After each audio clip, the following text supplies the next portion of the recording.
الحمد لله مشهد الأيام والشهور ومفتي الأعوام والدهور أحمده سبحانه ربي وأشكره وأتوب إليه وأثني عليه وأستغفره وأشهد أن لا إله إلا الله وحده لا شريك له وأشهد أن محمدا عبد الله ورسوله نبي صلى عليه الحجر ونبأ النار من بين إصبعيه صلى الله وملائكته وصالحون من عباده كما وحد ربه وأعرف به ودعا إليه اللهم وعلى آله وأصحابه ومن سار على نهجه إلى يوم لا يخزي الله النبي والذين آمنوا معه. Sifa kamilifu anastahiki Allah subhanahu wa ta'ala, Mola mwanzilishi wa usiku na mchana, ni yeye mwenyewe ndiye aliyeviweka. Mwenyezi Mungu ambaye ametupa neema sisi hatuelewi idadi yake wala hisabu, amestawi katika arshi, anasikia, anaona Allah. Na shahidia kwamba hakuna mola apasaye kuabudiwa kwa haki isipokuwa yeye, Rabbul Izzati wal Jalal. Akishahidia kuwa Mtume Muhammad sallallahu alaihi wasallam ni mtume wa Uislamu, mbora wa viumbe. Amana na salama zimkie yeye na hizi na sahaba na wale ambao watapata nyayo zake mpaka siku ya mwisho. Waislamu wanafahamu vyema kuwa juzi au wiki iliyopita tulisoma babu wakati Ijumaa, mlango wakati wa Ijumaa. Tulikwenda tukamaliza na tumeingia sasa babu na madraka min as-salat. Ndugu zangu, nakumbuka tulikuwa tunasoma kitabu cha Imam Malik, kitabu ambacho riwaya yake imekuja kwa Yahya ibn Layth, ambaye alizagaza madhehebu hii katika nchi ya Andalus au Hispania. Kitabu ambacho wakisema madhara al-ardi, hakuna kitabu kilikuja katika mgongo wa haki baada ya kitabu cha Mungu kiwe bora na ukipate usahihi kama kitabu cha Malik. Ilikuwa kilikuwa nafasi kubwa, na haya mazungumzo au hili tamko alitamka kabla hajakutana au hakijaja kitabu cha Imam al-Bukhari rahmatullahi ala a'immati muslimin. Waislamu nafahamu Malik ni najmun au alamu min alam, ni moja katika wale ambao Mwenyezi Mungu Subhanahu wa Ta'ala alikuwa hapa ardhini akawafanya watabuliki, na ndio mwanzilishi wa madhehebu ambayo inaitwa Malikia, madhehebu ambayo imezaliwa Afrika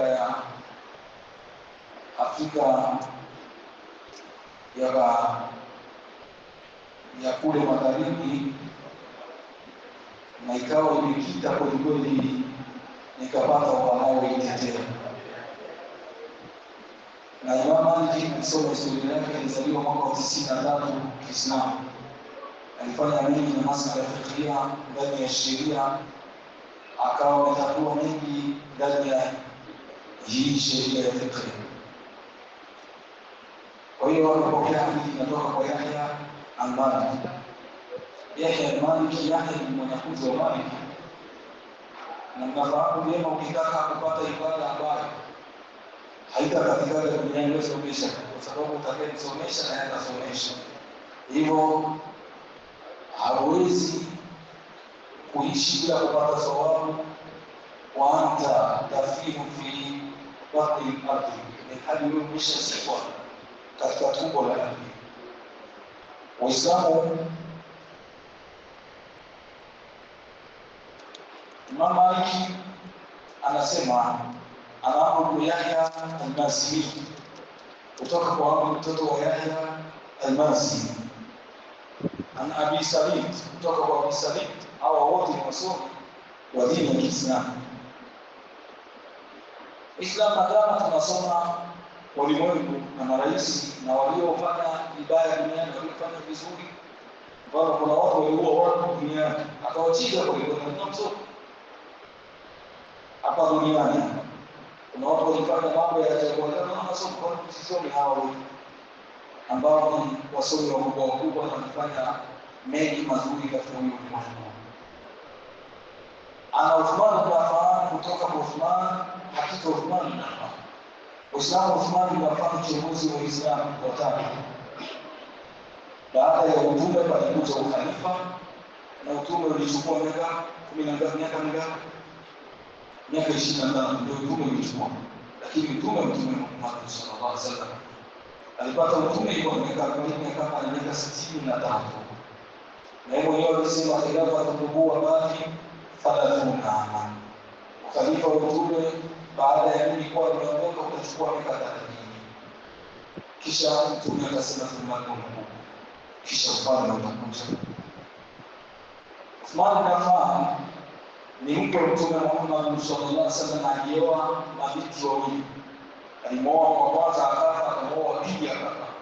Mtume akasema kuna na mtu fulani atazowashaka. Ilikuwa na binti watatu kumekuwa sana. Kana Hadija alikuwa na aya nyingi sana. Na Mtume akamuita Hadija. Na hayuki kabisa. Aliongoza Uislamu kama Thalia, alikuwa na pesa nyingi na nyingi alizitumia katika Uislamu mpaka Mtume akasema kuanzia hivi sasa hakuna chochote kitamdhuru imani baada ya kutoa kufinansia vita ambayo ilikuwa ni Kiislamu ambayo ilikuwa Tabuk. Uthman bin Affan walimuua Qatada na Khawarij walimuua na hii ni kawaida ya ulimwengu. Rabbul Karim al-Hurri salamu watu wazuri walimuua kwa bandari ambayo si sahihi kabisa. Ni uvumi ambao unaduma. Walivumisha kitu wakawa wanaonyesha kuwa hapana kwa kiongozi Uislamu. Lakini ilibidi mpaka wakamuua, kisha akaja baada yake alivyo na vifaa.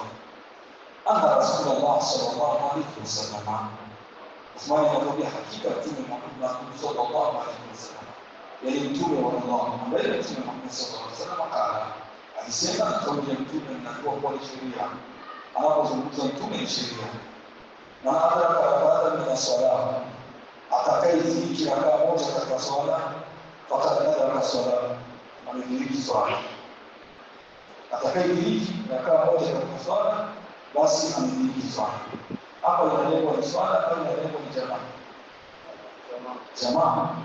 Kidiriki rakaa moja amediriki jamaa. Kwa hiyo Mtume Muhammad sallallahu alaihi wasallam akawa anamwambia njua na pana kidiriki rakaa moja umediriki swala. Haya mafunzo yanakuja kutupeleka moja kwa moja katika mlango wa Ijumaa. Ijumaa na rakaa mbili. Utakapo uchelewa rakaa moja ikabaki moja. Umediriki Ijumaa au umediriki Ijumaa? Umediriki Ijumaa. Haya mafunzo ya Mtume Muhammad sallallahu alaihi wasallam.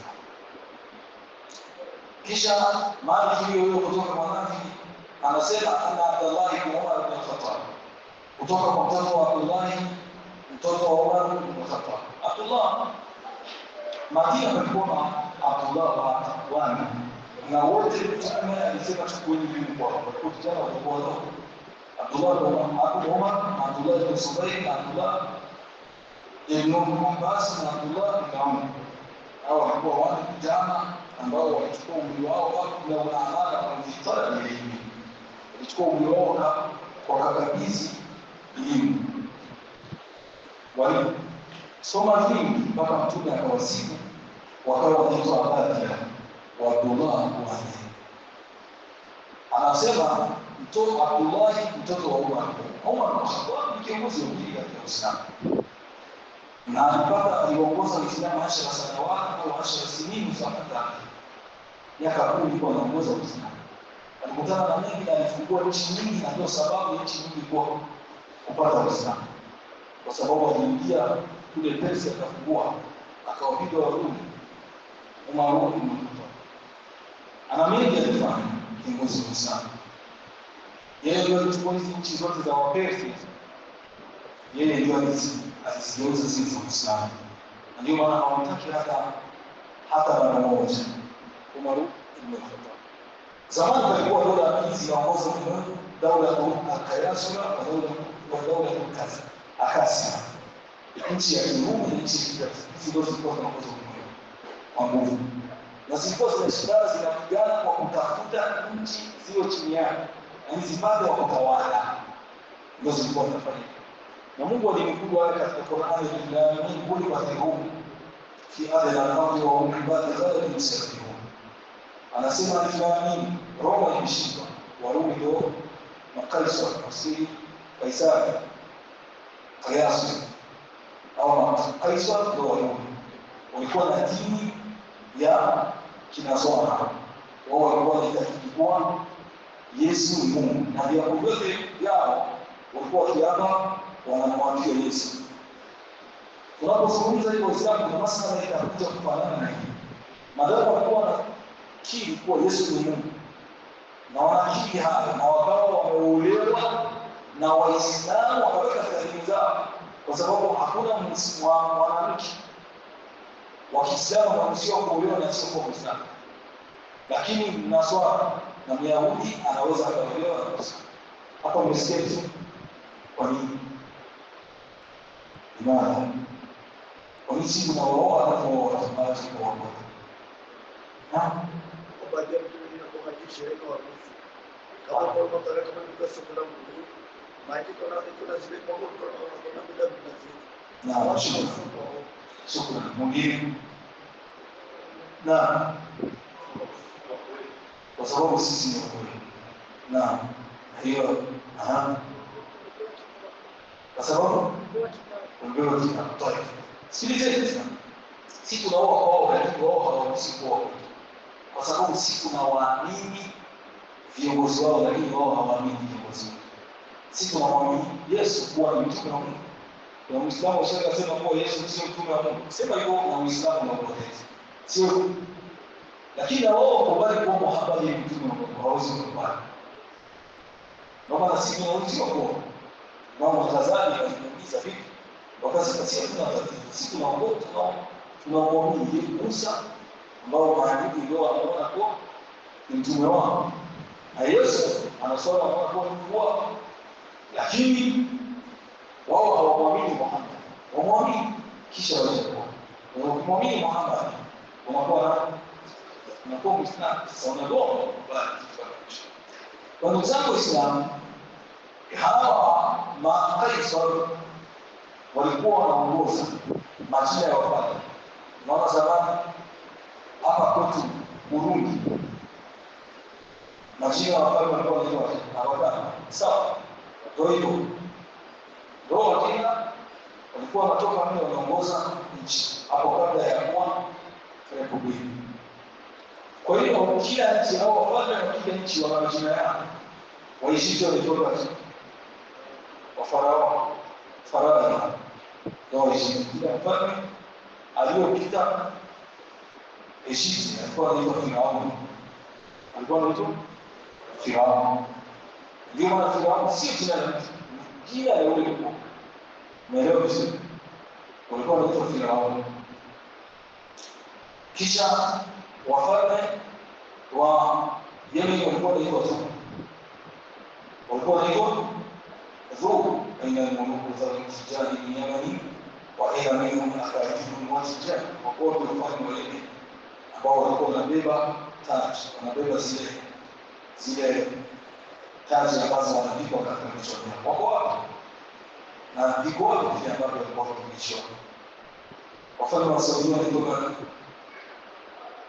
kila nchi na wafalme na wanaitwa Khazin al-Haramain.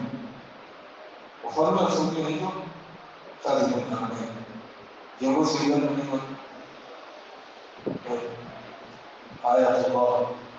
Nasi kila nchi ina wafalme wake. Alafu viongozi wa Kirumi walikuwa wanaitwa Kaisar. Walikuwa wanaitwa Kaisar, nasikia Kaisar. Sawa? Viongozi wa Kiresi walikuwa wanaitwa Kisra. Akasia. Hiyo hao ambao walikuwa wanaongoza katika ufalme. ndugu zangu Waislamu, Umar bin Khattab aliwasambaratisha na akachukua zile nchi akazivunja, akaweka dola ya Kiislamu. Lakini zilikuja kubadilika kwa sababu ya siasa mbovu za sisi kwa sisi Waislamu, ndio zikatoka kwa dola za Kiislamu. Kama Iran ilitoka wakati wa Holako wanaingia kule, na kosa lilifanya kiongozi mmoja Muislamu alifanya kosa la Kiislamu. Aliwachinja wafanyabiashara ambao walikuwa wanatoka Mongolia, akawachinja. Aliwachinja mfalme wa Mongolia nchini Kiislamu, akamwandikia mwenzake na kajara minadati muluki anna la yakuna tuja anna yukuruna al-qadim wa al-binat. Amwandikia mwenzake katika kanuni za wafalme hawawani wafanyabiashara kwa sababu ndio wanaweka uhai katika nchi. Kwa sababu kama kuleta biashara nchi tutakuifisha. Unaelewa? Kwa nini tunawaua wafanyabiashara?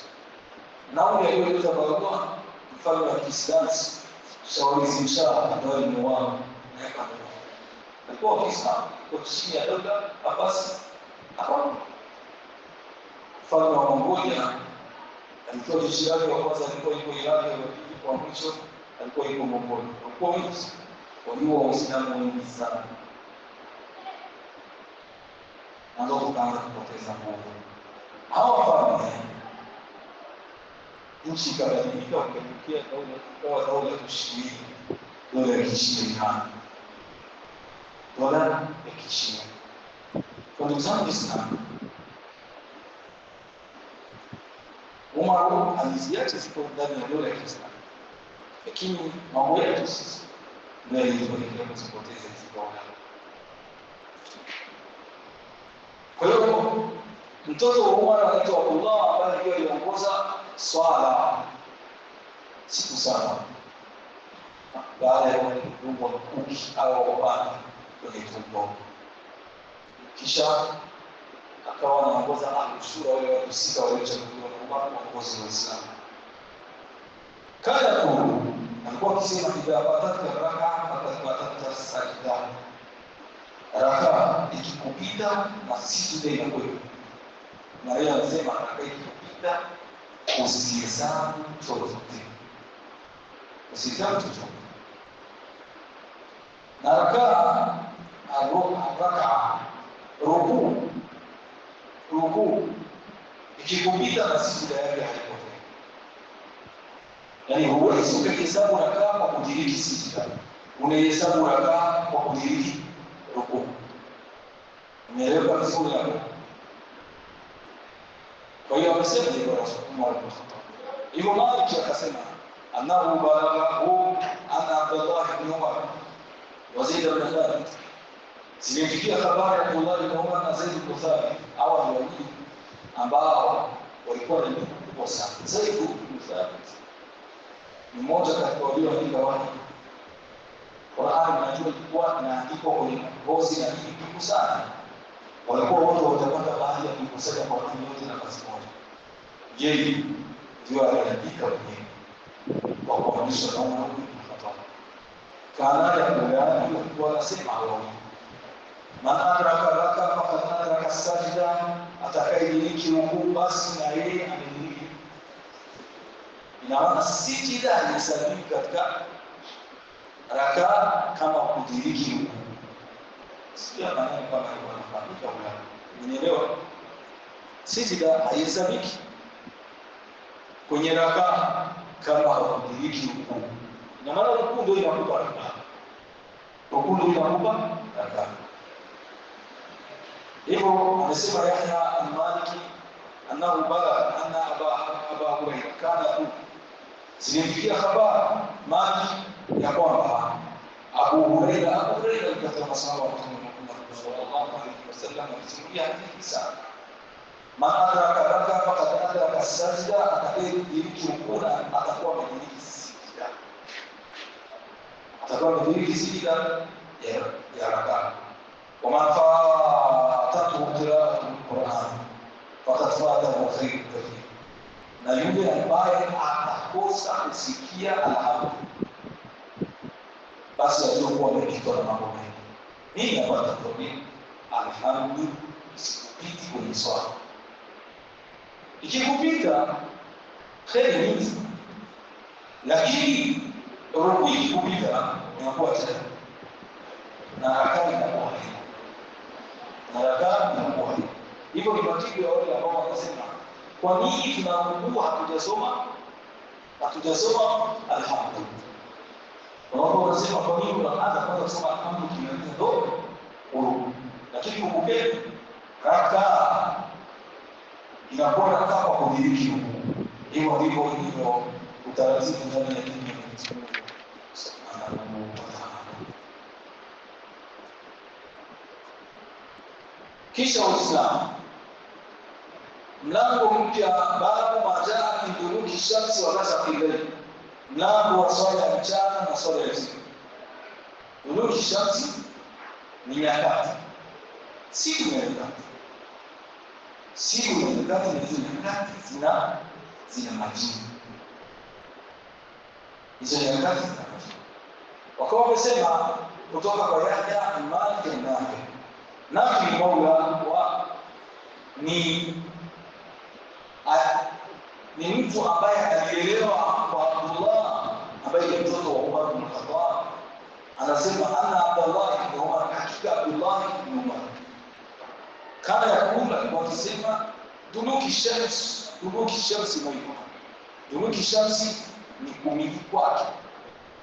Swala ya dhuhuri huwezi kasali jua liko kwenye tosi, utaswali kidogo. Swala ya dhuhuri zamani kwa kuwa saa tunabii sasa ambazo zinazungumza zinakufahamisha nikani asikuwepo hizo saa zikuwepo zamani. La,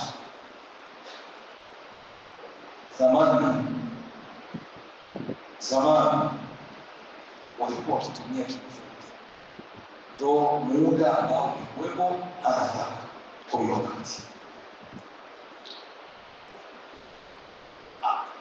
Anapozungumza duluk, kwa sababu neno ni mustala wa Qur'an, maana kuna maneno yalitumikana kwenye Qur'an. Mungu anasema aqim salata liduluki shamsi, simamisha swala mwanzo wa mchana, ambayo ni dhuhuri, swala ya dhuhuri. Kwa hiyo haya maneno yanapotumika ndani ya Qur'an yanakuja kufasiriwa na hadithi. Aqim salata liduluki shamsi ila ghasaqi al-layli wa Qur'an al-fajr, inna Qur'an al-fajr kana mashhuda. Kwa hiyo hapa tumeshapata neno duluki, maana yake ni kubili kwa tu kidogo. Unaposimama jua likawa limemili kidogo, inakuwa ndio duluki ambayo imezungumzwa katika Qur'an. Maana maneno ambayo yamezungumzwa katika Qur'an nahitaji ila tafsiriha, tunahitaji tafsiri yake, kwa sababu sisi ni aaji, sisi ni wageni, hatuko na hata Waarabu wanahitaji tafsiri. Na hata Waarabu wanahitaji tafsiri. Abdullah ibn Abbas anasema wakati nilikuwa sijui maana ya Fatir. Alhamdulillah, Fatir samawati wal ardi ja'ala al-malaika rusulan uli ajnihatin mathna wa thulatha wa ruba'. Anasema mimi sikuwa najua neno Fatir, lakini niliona Waarabu wawili wanatofautiana kwenye kisima. Mmoja akasema ana ndani kafarqa, mimi ndio nikianza kisima kuchini. Kwa sababu Fatir ni mwanzilishi wa jambo, na maana mwanzilishi wa kubadilika ni Allah Subhanahu wa Ta'ala. Kwa hiyo maneno ya Qur'an au Qur'an yote kwa jumla ni muujiza, na ukiwa ni muujiza, sisi tunahitaji tafsiri yake. Sawa sisi ni Waarabu, sawa Waarabu au sisi wageni katika hii dunia, kwa sababu hata hapo kuna maneno ambayo yanatumiwa wao wenyewe hawajajua, wanahitaji tafsiri kwa sababu. Kisha hadithi ikaja ikasema Malik an Daud ibn al-Husayn, kutoka kwa Malik kutoka kwa Daud mtoto wa Husayn, qala akhbarana mukhbiran, Aliniambia mmoja katika walioniakisia anna Abdullah ibn Abbas, akiwa Abdullah ibn Abbas alikuwa akisema, na masahaba kauli zao ni hujja. Kauli ya sahaba ni hujja, ni hoja, sio ni tofauti ya maneno yetu. Kuna mtu aliwahi kumkosoa sahaba alikuwa amesema neno kisha tabi akakosoa. Alipomkosoa Aisha alikuwa pale akasema, subhanallah, innaka mithla farruj samiatia kataswiku fasaha bisiyatiha. Wewe ni kama katoka kisikia jogoo zinawika, katoka amewika kwa kuwa kamesisikia zinawika. Maana jogoo au binadamu kama hatungelikuwa tunatembea au kusema na mtoto anakuja hivyo asingesema sana, angesema ndio. Angesema ndio. Kwa sababu alitukuta mtoto anazaliwa baba na mama kwa anasema Kiswahili, anamsikia mama gisi ilikuwa anazungumza, ilikuwa ananyonya mtoto, kwa hiyo anaelewa yeye na anasikia ndio mama anazungumza hivi.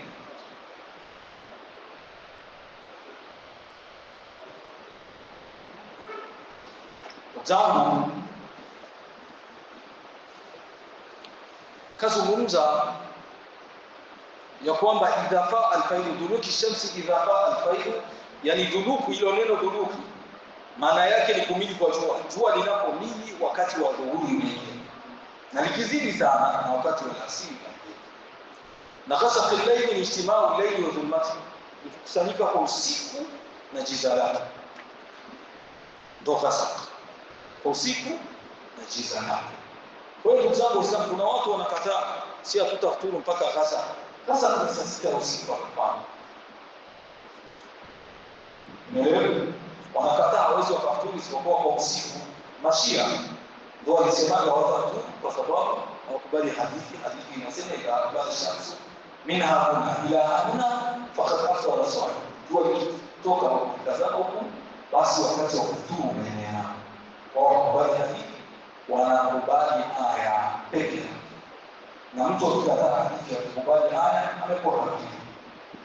amekuwa kafiri kwa sababu amekataa aya.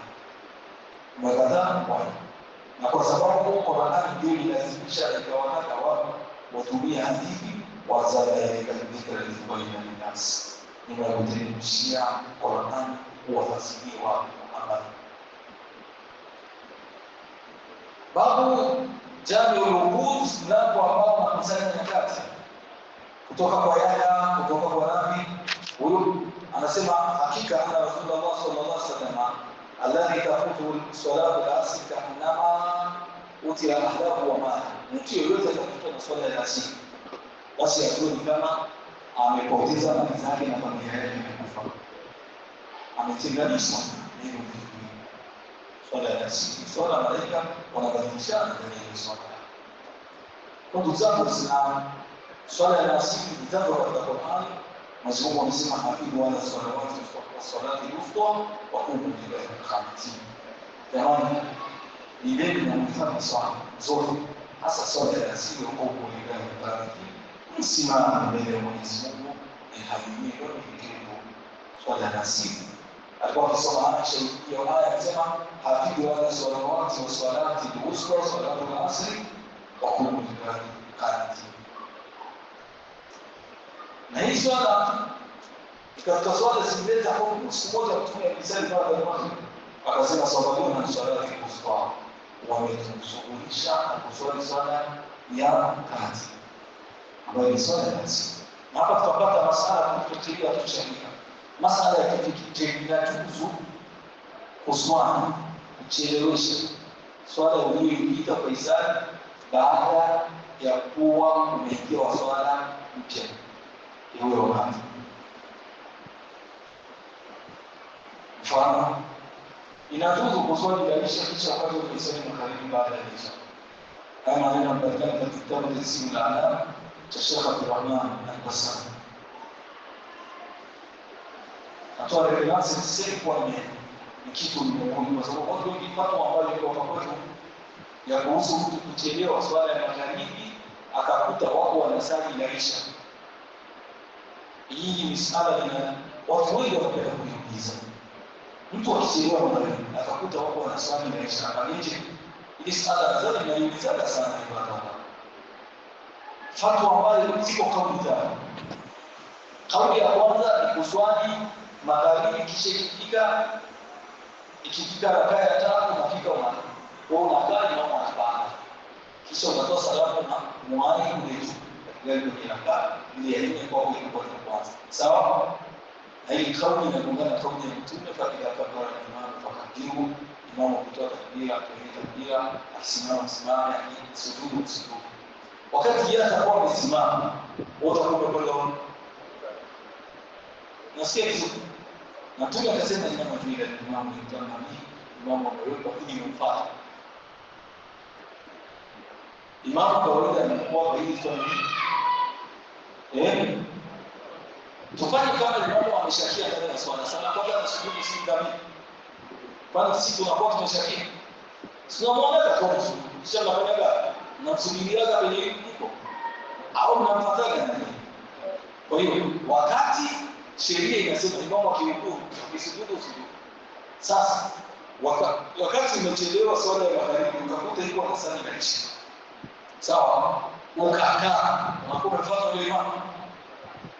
Unasikia vizuri? Hapa naeleweka au la? Hiyo ni kauli ya kwanza. Kauli ya pili ni kauli ahli kanyosha. Watu wakanyosha nilizagaa sana nikataka kutoa kauli kwa ile wakati. Sikuwa kwa sababu nilikuwa nishikanyosha. Na mashia wakanyosha mtu mmoja arefu. Kwa hiyo kauli ya mashia wakanyosha wengi wanaona kwa inafaa. Nikakaa kimya kwa sababu imeshakuwa kauli mtu mmoja. Kwa sababu msiji mkatofautiana katika madhara ili hadi na chini mko pamoja. Kauli ya watu wakanyosha, nikisema watu wakanyosha na nini? Naelewa. Tuko sawa? Sisi mkasema mnasema la. Lakini mimi sikuwa na mili kwa hiyo kauli. Lakini ilikuwa kama fatwa ambayo nilikuwa natembea kwenye msikiti ya kanisa. Ilikuwa ni fatwa ukichelewa magharibi. Sawa? Unaswali na isha ya imamu unamalizana naye. Zile rak'a zote kumaliza. Kisha unakuja baada ya kuswali na isha unatoa salamu umetulia unaleta swala ya magharibi. Sawa? Kisha unaleta swala ya isha sasa. Ndio kauli ambayo kwetu kule kwa mwisho tunayo. Lakini kauli na yenyewe wanachuoni walijibu. Mtume amesema la swala za yomi mara mbili, hakuna swala katika siku mara mbili. Hakuna mwili mbili au asili mbili au kwa mtu mmoja sana. Sawa? Na nisikie. Wakaangu wakanyosha. Sio wote tunaishi kanyosha. Hii kauli Mtume alijibu akasema hakuna swala katika siku mara mbili. Na yeye anagonga msi. Sasa wanabaki kauli ya tatu. Hii kauli ya tatu ni gharibu. Ni kauli ambayo ingine inaleta maajabu inaweza kumsaidia. Ni kauli na swali la ishi kisha magharibi unasali baada ya ishi. Nasi. Na hii kitabu reference yake ni tafsiri la Adhan al-Basra. Mtume aliwahi kuswali na asili baada ya magharibi kisha akawalahi qala mada Allahu kubura mudama. Mungu ajaze makaburi yao moto wakifanya ukasahau kufanya swala ya walitufundisha kwa swala ya nasi. Na ndio kauli ambayo ina nguvu kwa kweli. Kwa sababu hata hizo swala mtu anasema tuzipane. Kwani swala ndio anataka duniani?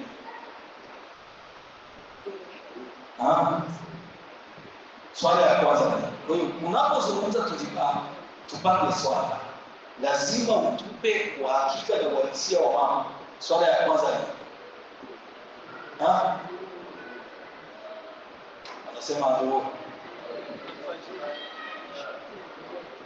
wale ambao wamekwenda huko nyuma ndio takuwa na wauliza mpaka siku utarudia. Swala ya kwanza ni Ni alfajiri, ni adhuhuri, ni magharibi. Magharibi. Anasema tumekubaliana hiyo. Akaswali hiyo anakaa yako ni magharibi. Magharibi. Tumekubaliana kama ndio sala ya kwanza.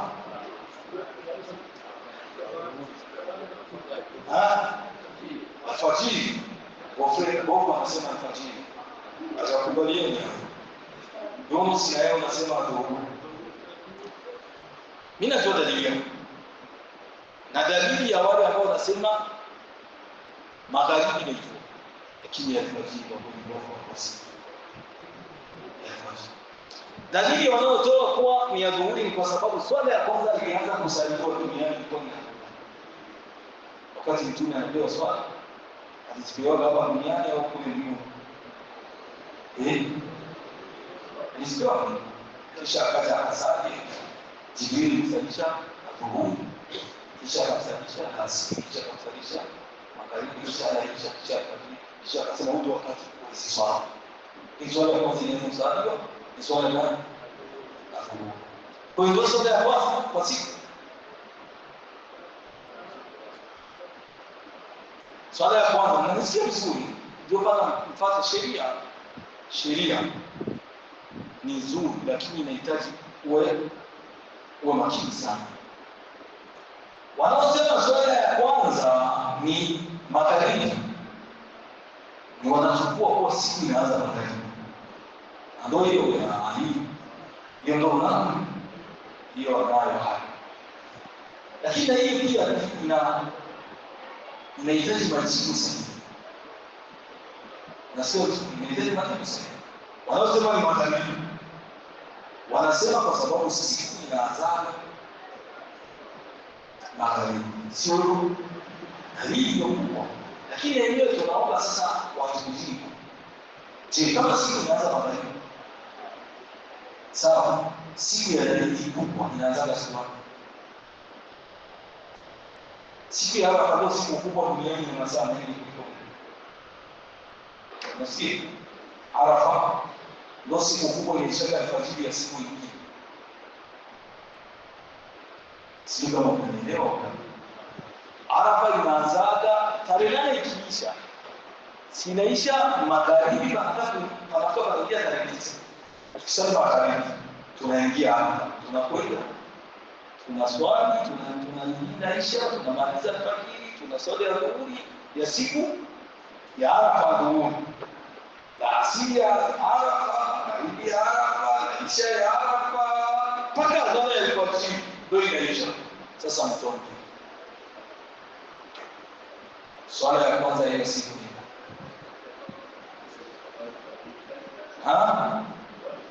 Kwa hiyo kauli yako unaibatilisha na ndio vizuri. Kwa hiyo waadhamu mambo ya sheria ya wiki hii kisheria, kwa sababu ukitaka kujua ya kwanza na ya pili na ya tatu, hayo ni mambo ya Allah subhanahu wa ta'ala. Inaweza kuwa ya kwanza kwa kutangulia na akawa ya kwanza kwa ubora. Ndio maana swala ya alfajiri inaongoza swala zote. Inaongoza kwa ubora. Na hiyo sio lazima kila aliyokuwa wa kwanza. Maana yake ni wa kwanza. Kumbuka wakati Mwenyezi Mungu anamtaja yeye ndio wa kwanza shaka na kumhimidi na waswali nyuma. Alimwanza. Yeye ndio alimwanza, lakini usiku kasema kwa ndio bora kwa mifugo. Ndio vizuri. Kwa hiyo Mwenyezi Mungu Subhanahu wa Ta'ala anakuja alianza kuambia jamani, mimi sikupa majini na watu isipokuwa kuniabudu, akatanguliza majini kuyataja. Leo ndio bora. Kwa nini alianza majini? Kwa sababu ya aswaki. Ndio Mungu aliyotangulia kushia duniani kwa binadamu. Kusia kabla ya kuwasili kitu lazima utazame kinaanza nafasi gani.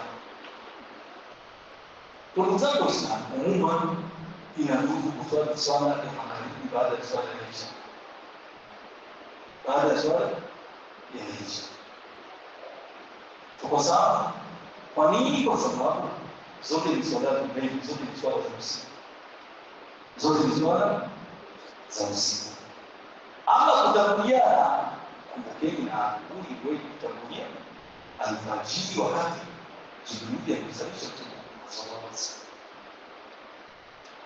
Kwa ndugu zangu, haya ni mambo ambayo yanafaa kuzungumzwa ndani ya Uislamu. Kwa hiyo hadithi ya leo inazungumzia habari za nini? Za rakaa. Habari za rakaa inadiriki, mtu anadiriki rakaa kupitia utaratibu upi? Utaratibu upi ambao unatumiwa wakati wa kudiriki rakaa? Hadithi ambayo tutaisoma na mwisho kisha tupewe nafasi ya kuuliza ni hadithi ya Yahya bin Sa'id. Yahya bin Sa'id. Sa'id mkeni katika watu 10 walio maimamu wa Madina. Maimamu wa Madina ni walitoka fuqaha wa Madina, fuqaha wa Madina. Ala kullu man la yantahi min ummatin fa ismuhu bi zani al-qital. فخذوا من بيت الله وهو القاسم سعيد أبو بكر سليمان خارجة وتصابوا مaimamu wa Madina, maimamu wa Madina.